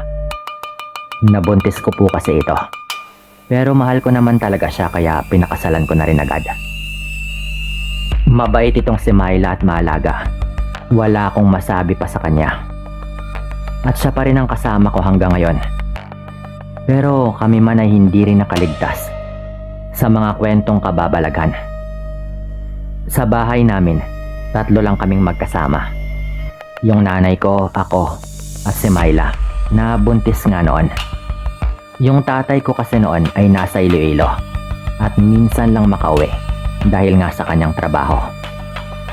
Nung malaman naming buntis si Myla, nagpakasal nga kami agad. Mga 2 buwan yata yung kanyang dinadala noong ikasal kami. Pero nung mangyari ang kwentong ito, nasa mga 6 na buwan na siguro ang kanyang tiyan. Lumaki akong hindi naniniwala sa mga kababalaghan na hindi ko pa naman nakikita. Noong bata ko, ay meron akong naalala na nakakita ko ng multo. Kaya multo lang din talaga ang pinaniniwalaan ko noon. Hindi ako naniniwala sa mga engkanto, kapre at pati na rin sa aswang. Pero napansin ko noon na gabi-gabi na yatang merong baboy na napapadpad sa amin tuwing gabi. Napaisip na ako noong mga 1 linggo na yata na napapansin ko na pabalik-balik talaga yung baboy sa labas ng bahay namin. Kulay itim pa na baboy. Ang naisip ko noon ay baka sa mga kababaryo ko lang at nakakawala lagi. Pero biruin mo, 1 linggo na namin yung nakikita. Palakad-lakad sa labas ng bahay at minsan pa doon mismo sa may labas ng bintana ng kwarto. Kahit sino naman siguro magtataka rin talaga eh. Kaya nung sumunod na gabi at nakita ko ulit yung baboy na yon, sinubukan ko na nga talagang paalisin. Tumakbo lang ito palayo na parang ordinaryong hayop lang. Baka nagugutom lang lagi kaya tumatakas. Dahil maraming bunga ng Insan Mango noon sa may bahay namin at kinakain din ng baboy na yon ang mga hinog na bunga na nahulog na sa lupa. Kaya sa isip ko, baka wala naman kung anong kakaiba tungkol doon. Nagtataka lang ako kung bakit doon talaga ito banda sa amin tuwing gabi napapadpad. At kung araw naman ay wala naman ito doon. Imposible naman din na ligaw lang yon dahil wala ka nang makikitang baboy na ligaw kahit sa mga gubat ng panahong ito. Ang sabi ko noon, aalamin ko na lang kung kaninong alaga yon. Isang gabi, bit-bit ko yung nahuli ko sa pangingisda at pauwi na ako. Mga 7:00 pa lang yata ng gabi yon. Dumaan ako noon sa shortcut kung saan paglabas ko sa medyo mapunong bahagi mula sa dalampasigan ay likod na nga ng bahay namin. Nung nandoon na ako banda sa may likod ng bahay namin, napansin kong may taong parang sumisilip sa bintana ng kwarto. Medyo mababa lang yung bintana namin, kaya nakasilip lang ito na parang nakayoko at abala sa kung ano yung nasa loob. Binitawan ko agad yung dala ko dahil napansin ko na nga na parang walang saplot yung taong yon. Mukhang lalaki pero wala talagang suot. Kahit hindi naman sobrang linaw ng pagkakita ko. Napasigaw ako agad noon. Hoy, sino yan? Anong ginagawa mo dyan at bakit ka nakasilip? Sigaw ko noon. Lalo at bintana yon ng kwarto naming mag-asawa. Napalingon ito agad sa direksyon ko. Pero hindi ko pa rin namukhaan. Tapos agad na lamang yung tumakbo. Paikot doon sa may kabilang side ng bahay namin. Meron akong dalang kutsilyo noon. Lalo at dala ko naman yun lagi tuwing nangingisda. Kaya kinuha ko nga yun at mabilis kong hinabol yung taong yon. Myla, gising ka ba? May taong naninilip dito sa bintana. Sigaw ko pa noon. Sabay takbo pa sunod doon sa nakita kong lalaki. Pero laking gulat ko na pag-ikot ko din sa kabilang side. Isang baboy na kulay itim lamang yung nandoon na nakita kong tumakbo. Parehong baboy na lagi ko ring nakikita gabi-gabi na parang napatakbo lang ito dahil nagulat ito sa akin. Nasaan na kaya yon? Ang bilis naman yata nun. Sabi ko pa dahil talagang hindi ko na ito naabutan. Lumabas na rin yung nanay ko at si Myla noon at nagtaka rin sila sa aking mga sinabi. Ngunit kahit anong isip yung gawin ko, ay ganun talaga yung nangyari. Ganun talaga yung nakita ko. Baka mabilis lang na nakatakbo talaga dyan banda sa may kakahuyan kaya hindi ko naabutan. Sabi ko na lang noon. Pero parang may mali. Dahil bago ka sumigaw, kakagaling ko lang din dyan sa side na yan ng bahay. Dahil kinuha ko yung mga sinampay ko. At wala naman akong nakitang baboy dyan banda. Sabi ng nanay ko. Alam kong hindi kayo naniniwala. Pero kaming mga medyo maedad na ay naniniwala sa mga aswang at sa kakayahan ng mga ito na magpapalit-palit ng anyo. Dagdag pa ng nanay ko. Napaisip ako noon sa kanyang mga sinabi. Kung ganon kasi, ibig sabihin lang noon ay biglang nagpalit ng anyo sa pagkababoy yung lalaki na nakita ko. Kung iisipin, nagsimula lang naman naming mapansin yung baboy na yon nung medyo malaki na yung tiyan ng asawa ko. Isa pa, kung doon banda tumakbo yung lalaking nakita ko, edi sana nagulat na agad yung baboy at tumakbo na nung doon din banda tumakbo yung lalaking yon. At dapat wala na ito doon nung napatakbo ako doon. Pero tsaka lang naman ito tumakbo nung nandoon na nga rin ako banda. Ang labo lang talaga nun. Maliban na lang talaga kung yung lalaki at yung hayop ay isa lang. Nagpalit siya ng anyo ng mabilisan. Kaya hindi ko na siya mahabol pa. Lalo at hindi ko rin naman agad naisip na konektado yung itim na baboy sa mga nangyari.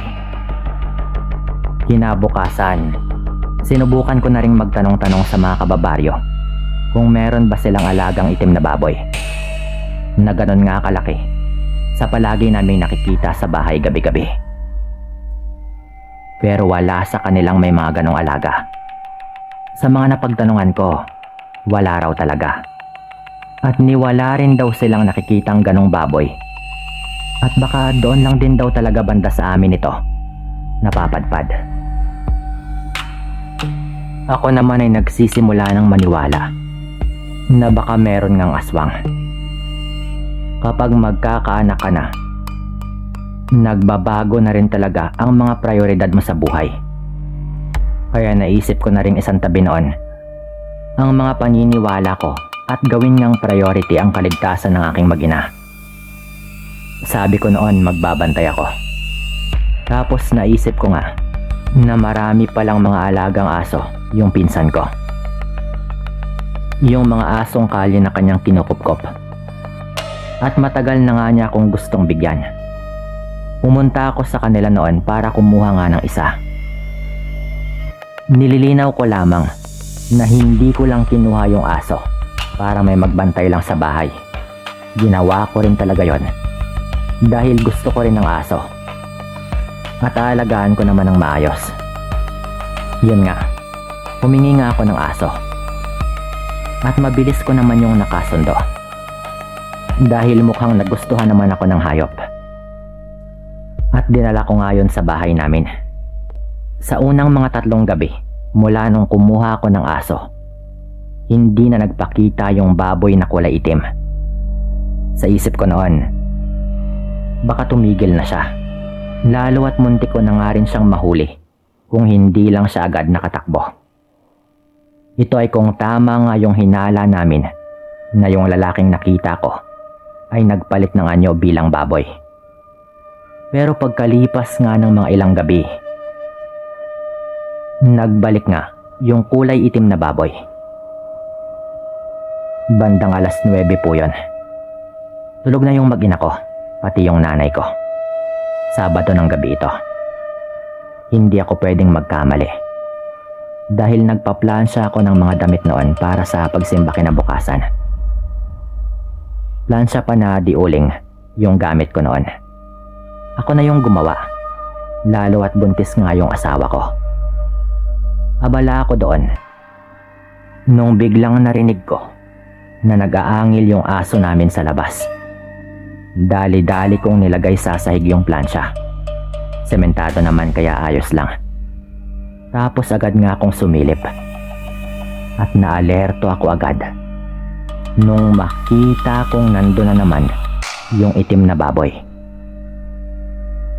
At yun nga yung dahilan kaya nag-aangil yung aso namin na para bang nakakaramdam ito ng kakaiba doon sa baboy na yon. Kaya ginagawa niya ang pag-angil. Nagsimula na rin siyang kumahol. Pero ilang sandali lamang, tumigil yung aso at napaatras na parang talagang natakot ito. Ayos lang yon.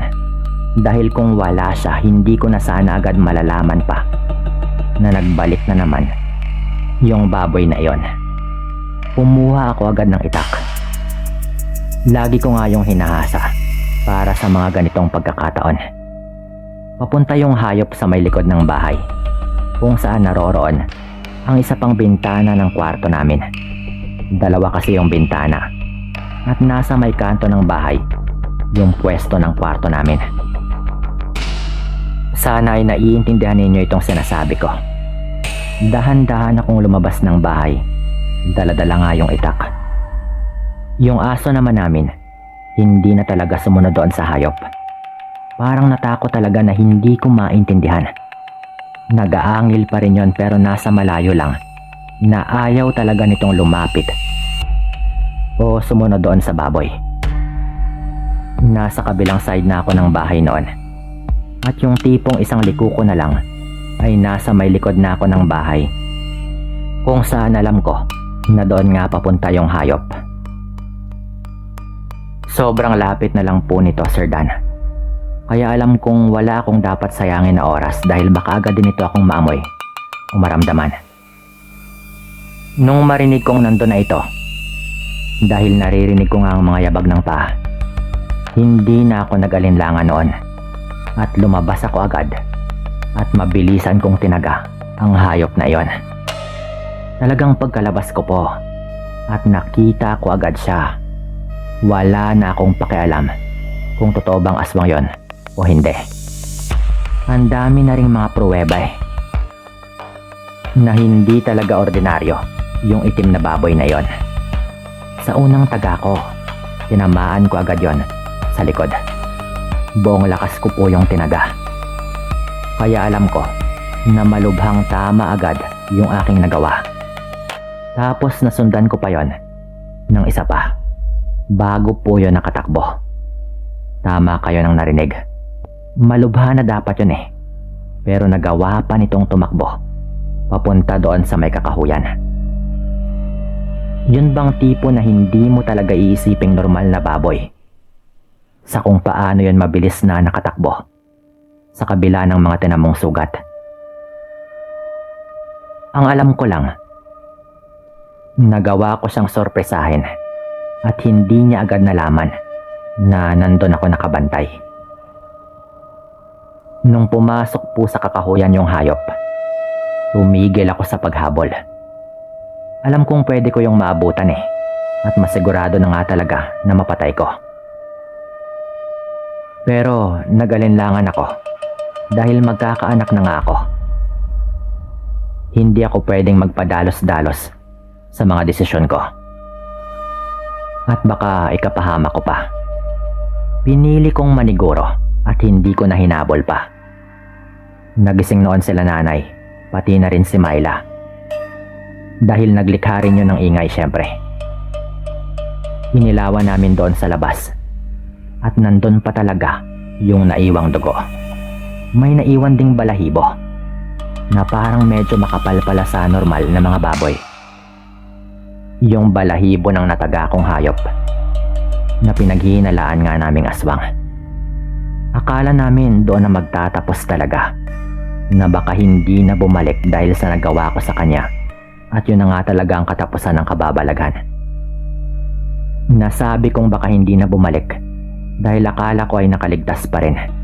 Ngunit kinabukasan, mga bandang tanghali, may binalita si nanay na masamang nangyari sa isang kababaryo namin na pinaghihinalaan ding aswang na tawagin nating Mang Benji.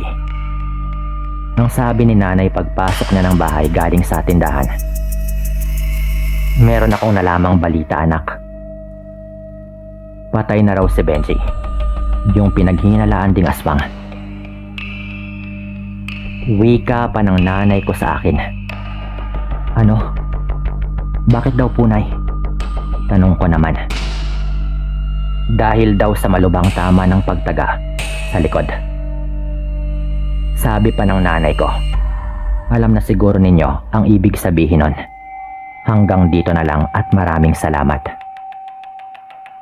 Shoutout nga pala kay Miss Dimples Yumi, kay Atea Murphy, Chef Antilla, Mary Jane Monteclaro, Achilles Alcaraz, Aisel Gumban, kay Sachiko Pascua, Lacaron Boys Team 824, Imelda Reyes, Respino Remis, Eric Rodino at sa kanyang asawa, Janeline Mangolabnan, Rachel Kimpo, kay Mary Ann Nase, Jenny Rose Tabuyo, at Angelique. Maraming salamat po sa inyo at shoutout.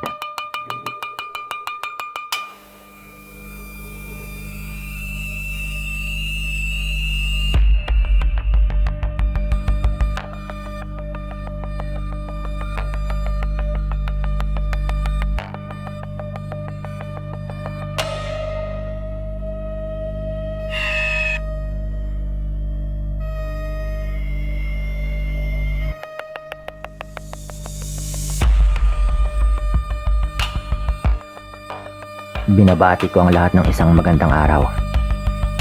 Tawagin na lang po ninyo ako sa pangalang Alfred. At nais ko lang ding magbahagi sa inyo ng kwento tungkol sa naging karanasan ko sa aswang. Nangyari po ito sa dating probinsya kung saan nga kami nakatira. Nang mga panahong ito ay nasa elementarya pa lamang ako. May haka-haka rin sa aming baryo noon na meron daw aswang na gumagala. Maraming mga magulang naman yung nabahala para sa kanilang mga anak. Maging yung mga magulang ko ay ganoon din. Pero hindi naman nila ako pinagbabawalang gumala basta't hindi lang din ako abuti ng gabi sa aking daan. Dahil nag-aaral nga ako noon, hindi maiwasan na kung minsan ay madilim na nga ako makarating sa bahay. May kalayuan din kasi yung eskwela ang pinapasukan ko. At nilalakad ko lamang din yung pauwi tuwing hapon. Wala na kasing masyadong bumabiyahing tricycle patungo sa aming baryo pagkalagpas ng mga alas 4 ng hapon. Dahil doon, wala na akong ibang mapagpipilian kung hindi yung lakarin na lamang pauwi ng bahay. Madalas na lamang akong pagsabihan ng aking mga magulang na dalhin ko nga yung lanseta ni tatay. Para naman kahit papano, ay meron daw akong pang proteksyon kung sakaling tambangan nga ako kapag ginabi nga ako sa daan. Nung una ay takot naman akong magdala dahil baka mahuli nga ako na aking guro. Pero kalaunan, sa takot ko nga sa aswang, madalas ay dinadala ko na nga yung lanseta. Mabuti naman at okay lang din sa mga magulang ko. Isang pagkakataon noon, laking tuwa ko dahil maaga pa nga yung aming uwian. Hindi na ako nag-aksepa ng panahon at nagsimula kaagad akong maglakad pa uwi ng bahay. Wala akong kasama noon dahil nauna nga yung uwian ko kumpara sa mga kababaryo namin na madalas kong kasama kapag uuwi ng hapon. Nang nangangalahati na nga ako sa daan, hindi ko alam kung anong pumasok sa utak ko noon at mas pinili kong dumaan sa bahaging malapit sa gubat. Gayong mas mabilis nga akong makakarating sa bahay namin kapag doon ako dumaan. Masyado lang din akong nagmamadali noon. Nawala sa isipan ko yung sinabi ng nanay ko sa akin noon tungkol sa aswang na posible raw na malapit sa gubat o kaya sa may gubat mismo nakatira. Nagpatuloy ako sa aking paglalakad at nang nasa kalagitnaan na nga ako ng daan, sa hindi ko inaasahan ay meron akong naulinigang ingay sa hindi kalayuan. Natigil ako sa aking paglalakad noon at minatsagan ko na muna yung paligid. Napagtanto ko namang mga pagyabag ng paa yung naulinigan ko, kaya't nagtaka rin ako at nakuryoso kung sino nga ba yung may gawa ng mga pagyabag na yon. Naisipan kong sundan yung mga pagyabag na naririnig ko. Hindi ko na malayan na nakakalayo na pala ako sa daanan at nang matigil nga ako sa paglalakad ay napagtanto ko na malapit na ako sa may gitna ng gubat. Nawala na rin yung mga pagyabag na naulinigan ko.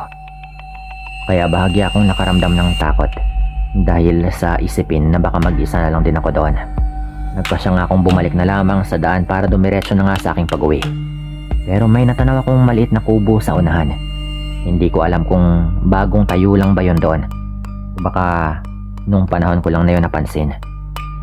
Sino kaya yung nakatira dyan? Tanong ko pa sa aking sarili noon. Nagdadalawang isip ako kung aalis na nga ako noon o susubukan kong tignan kung sino nga ba yung nakatira sa naturang kubo. Nagpatuloy na lamang ako sa aking paglalakad palapit sa naturang kubo. At nung naroon na ako, napansin ko nga na nakasarado yung pintuan at maging yung mga bintana nito. Alis na rin sana ako noon nang may marinig akong ingay sa loob ng naturang kubo. Nangunot nga yung noo ko dahil doon at inisip ko na baka meron namang tao roon at parang nangangailangan ng tulong yung naririnig ko. Lumapit pa nga ako sa kubong yon at naghahanap ng butas na pwede kong silipin para alamin kung ano nga bang nangyayari sa loob. Nang makakita nga ako, hindi na ako nagdalawang isip na sumilip doon. Pero hindi pa man ako nakakasilip ay may narinig akong boses sa loob. Subukan mo lang na sumilip at hindi ka na makakaalis dito. Yun nga yung narinig ko. At dahil sa takot na baka hindi na nga ako makaalis doon, nagpasya na lang din akong umalis na. Mabilis akong tumakbo noon palayo sa naturang kubo. At nang medyo nakalayo na nga rin ako, sinubukan ko pang lumingon sa kubong yon at nakita ko nga yung isang matandang babaeng nakatayo sa may tapat noon. Nakatingin ito sa akin at animoy galit dahil talagang matalim yung pagtitig nito. Kinabahan ako syempre, kaya lalo kong binilisan yung aking pagtakbo. Nawala lang yung kaba ko nang ligtas na nga akong makarating sa bahay. Tinanong pa nga ako ng aking ina noon kung bakit ako namumutla, kaya't hindi na ako nagdalawang isip na magsabi sa kanya kung ano nga bang nangyayari. Pinagalitan naman ako ni nanay noon at pinagsabihang wag nang uulitin yung pagpunta sa parting yon. Dagdag pa nito, hindi ko raw alam at baka yun nga yung aswang na haka-hakang gumagala sa aming baryo at maging sa mga karatig baryo. Tumango lang ako sa kanya bilang tugon at hindi na nga ako nagsalita pa. Dahil sa nangyari sa akin ng araw na yon, hindi na ako muli pang bumalik sa gubat na yon. Inakala ko ring hindi na ako babalikan ng matandang babae dahil wala naman akong ginawa sa kanya. Pero mali ako ng aking akala. Isang beses nga noon, dahil gagabihin ako ng uwi mula sa eskwelahan ay nakaramdam ako ng kakaibang kaba. Pakiramdam ko rin ay may hindi magandang mangyayari sa akin pero pinagsawalang bahala ko na lang muna. Nang mag-uwian nga ay medyo padilim na nga yung paligid noon, kaya dali-dali na nga ako sa aking paglalakad. Wala rin ibang kasama noon dahil nauna nang umuwi ang mga kababaryo namin na makakasama ko sana sa pag-uwi. Hindi na ako mapakali. At kung ano-ano nga yung pumasok sa isipan ko noon, minabuti ko na lang din na mas bilisan pa yung aking paglalakad. Dahil talagang mabilis rin yung pagdilim ng paligid. Nang makalahati ko na nga yung madadaanan ko, Naisip ko rin na baka may biglang humila sa akin, pero nilakasan ko na lang din yung aking loob. Nagpatuloy ako sa paglalakad hanggang sa marating ko na nga yung madilim na bahagi ng naturang daanan. Nagtaas na nga yung mabalahibo ko habang naglalakad doon, kaya halos takbuhin ko na rin para makaalis kaagad doon. Yun nga lang po, bago ko pa man mapagtagumpayan na makaalis sa daanang yon, nakarinig ako ng mahinang pagyabag sa aking likuran. Kinabahan ako agad. Hindi ko maiwasang mataranta. Nakaramdam ako ng kakaibang takot nang marinig ko yung boses ng isang matandang babae. Mapangahas ka dahil nagpunta ka pa sa bahay ko. Yun pa naman yung pinakaayaw ko sa ibang batang tulad mo. Pagkatapos niyang sabihin yung mga katagang yon, ay meron akong narinig na angil. Hindi na sana ako lilingon pa sa kanya dahil may kutob akong may kakaibang mangyayari sa kanya. Pero hindi ko napigilan yung aking kuryosidad. Pagkalingon ko nga sa matandang babae, ay halos manigas ako sa aking kinatatayuan nang tumambad sa akin yung maitim at merong kulubot na balat na nilalang. Unti-unting nagbabaga yung mga mata nito at pansin ko rin na humahaba yung kanyang mga kuko. Hindi ko na nga napigilan yung maihi noon dahil sa takot ko. Yun yung unang pagkakataon kong makakita ng ganong nilalang. Pero sumagi agad sa isipan ko na isa yung aswang. Aswang ka? Ikaw yung gumagalang aswang sa mga kabaryuhan. Takot ko pang wika noon. Napaangil lang yung nilalang at dahan-dahan siyang umakbang papalapit sa akin. Ramdam ko naman na parang bumibigat yung bawat takbang ko nang subukan ko umatras palayo sa matandang aswang na yon. Nang umangil nga ito, doon ako humugot ng lakas ng loob para magsimula na sa aking pagtakbo palayo. Dahil mabilis akong napatakbo noon, narinig ko na muling umangil yung matandang aswang. Hindi na ako lumingon pa dito at tinuon ko na yung aking atensyon sa aking madadaanan. Panay yung pag-angil nito na parang galit na galit dahil sa pagtakbo ko. Mabuti na lamang at hindi na gaanong madilim yung nadaanan ko. Dahil wala nang gaanong matataas na puno sa mga gilid ng daan at hindi na rin ako nahirapan sa pagtakbo.